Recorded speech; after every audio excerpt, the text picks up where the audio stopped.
تیسرے آسمان کا دروازہ کھٹکایا جا رہا ہے، یہاں پہ بھی وہی جملہ کہہ کے استقبال کیا گیا۔ یہاں پہ رسول اللہ صلی اللہ علیہ وسلم کی ملاقات حضرت یوسف سے ہوئی۔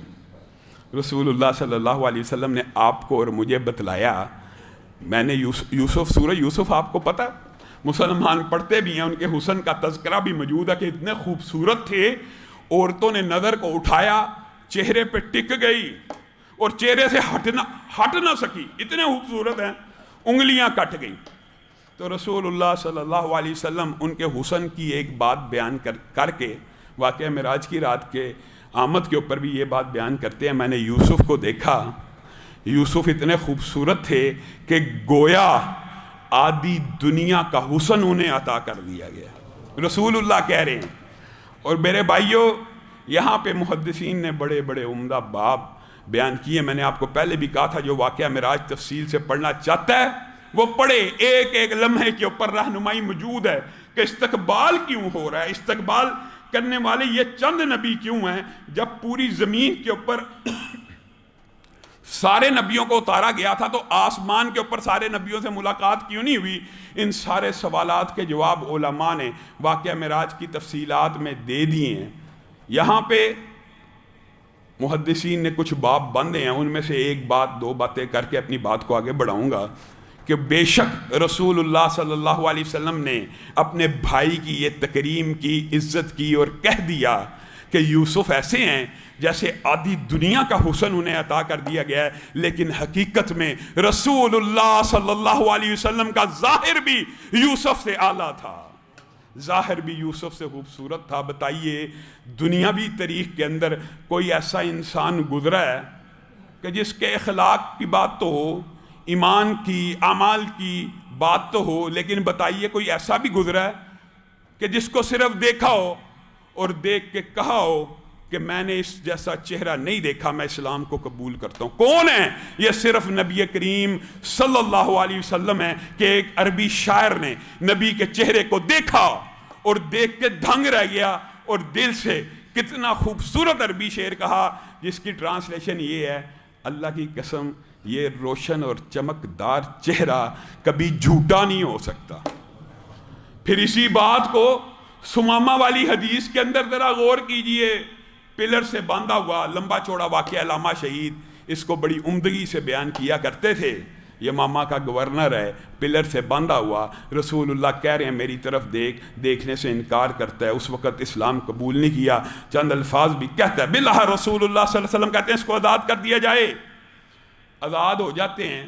پھر اپنی بات خود بیان کرتے ہیں کہ میں نے کہا ایک شخص ہے جو چاہتا ہے میں صرف اس کا چہرہ دیکھ لوں، چلو دشمن ہی صحیح، چہرہ یاد تو رہے گا، میں اس کا چہرہ دیکھ کے ہی چلا جاؤں۔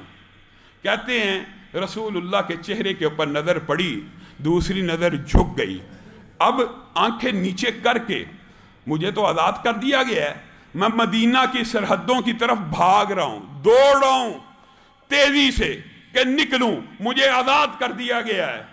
کہتے ہیں جتنی تیزی سے مدینہ کی سرحدوں کی طرف بھاگا، دگنی تیزی سے دوبارہ مسجد النبوی میں بھاگتا ہوا آیا۔ رسول اللہ نے کہا کہاں آئے ہو سمامہ، تمہیں تو آزاد کر دیا گیا ہے۔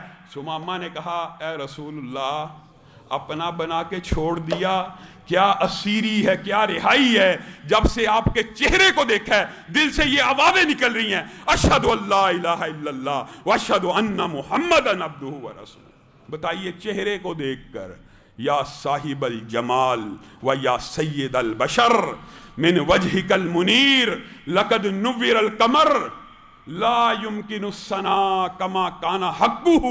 اللہ کی قسم ممکن نہیں 7 سمندر سیاہی بن جائیں، پوری زمین کے درخت قلم بن جائیں اور رسول اللہ کی نعت کو لکھنا شروع کریں، کوئی بھی رسول اللہ کی نعت کو لکھنے کا حق ادا نہیں کر سکتا۔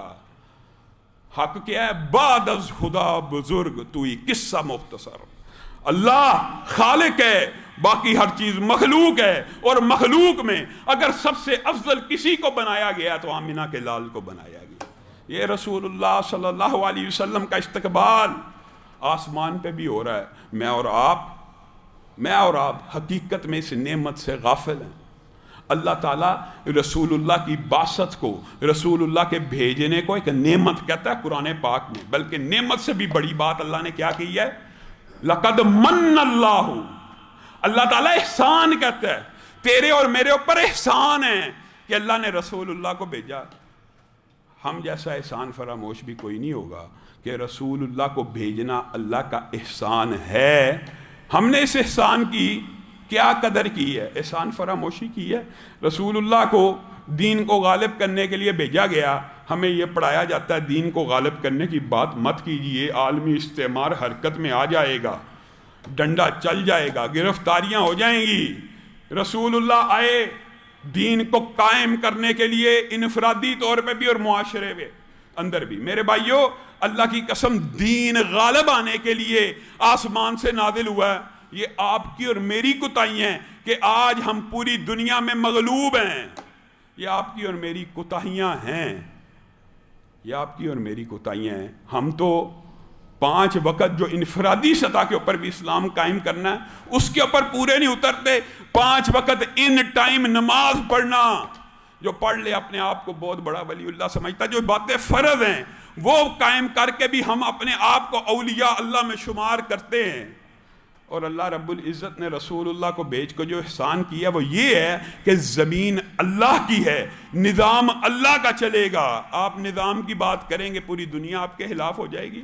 آپ ذکر اذکار کرتے رہیں، کسی کو کوئی تکلیف نہیں۔ رسول اللہ صلی اللہ علیہ وسلم آگے بڑھے، 4تھے آسمان کے اوپر آپ کا اسی طرح استقبال کیا گیا۔ جناب ادریس سے ملاقات ہوئی، 5ویں آسمان کی طرف گئے، جناب ہارون سے ملاقات ہوئی۔ میرے بھائیوں، حضرت ہارون حضرت موسیٰ کے سگے بھائی بھی ہیں، اور آپ عالم برزخ میں یہ جو انبیاء کی ترتیب ہے اس حوالے سے بھی محدثین نے بہت ساری باتیں لکھی ہیں۔ آپ یہ دیکھیں کہ عالم برزخ میں اس بھیا ہارون کی جگہ بھی برزخ میں 5ویں آسمان کے اوپر ہے۔ اسی لیے محدثین نے یہ بات لکھ دی۔ یہ بات کر کے میں اپنی بات کو آگے بڑھاؤں گا تاکہ تیزی سے اس واقعے کے دیگر جزیات کی طرف بڑھا جائے۔ کیا لکھا کہ دنیا کے سارے بھائیوں کے احسان جمع کر لیے جائیں۔ احسانات ایک بھائی کا دوسرے بھائی پہ، آدم سے لے کے قیامت تک کے بھائی، انہوں نے اپنے اپنے بھائیوں پہ جو احسانات کیے، کسی نے خرچہ اٹھایا، کسی نے روزی کا بندوبست کیا، کسی نے شادی کروائی وغیرہ، کسی نے علاج معالجہ کرایا، کوئی اس کے لیے لڑا، کسی نے قتل کا بدلہ لیا وغیرہ۔ یہ سارے احسانات جمع کر لیے جائیں ایک طرف، اور ایک پلڑے میں موسیٰ کا اپنے بھائی کے اوپر جو احسان ہے وہ جمع کر لیا جائے، تو موسیٰ کے احسان کا پلڑا بھاری ہو جائے گا کہ موسیٰ نے اللہ رب العزت سے اپنے بھائی کے لیے کیا مانگ لیا۔ ہم اپنے بھائی کے لیے مانگ لیتے ہیں فراخ دل ہو نا، کھلے دل والے ہوں، اللہ جو مجھے دیتا ہے میرے بھائی کو بھی دے دے۔ یہ بڑی بات سمجھی جاتی ہے معاشرے میں آج، اپنے بھائی کے لیے وہی دعائیں کرنا جس کے لیے اپنے لیے دعا کر رہا ہے۔ اور موسیٰ کی قربان جائیں، یہ انبیاء کا ظرف ہوتا ہے، یہ انبیاء کا اخلاق ہوتا ہے۔ موسیٰ نے اللہ کے سامنے کیا ہاتھوں کو پھیلا لیا، ہارون اخی، اللہ یہ ہارون میرا بھائی ہے، اس کے سر کے اوپر بھی نبوت کے تاج کو رکھ دے۔ کسی بھائی نے اپنے بھائی کے لیے اس سے عمدہ کیا دعا کی ہوگی، اللہ میرے بھائی کو نبی بنا دے۔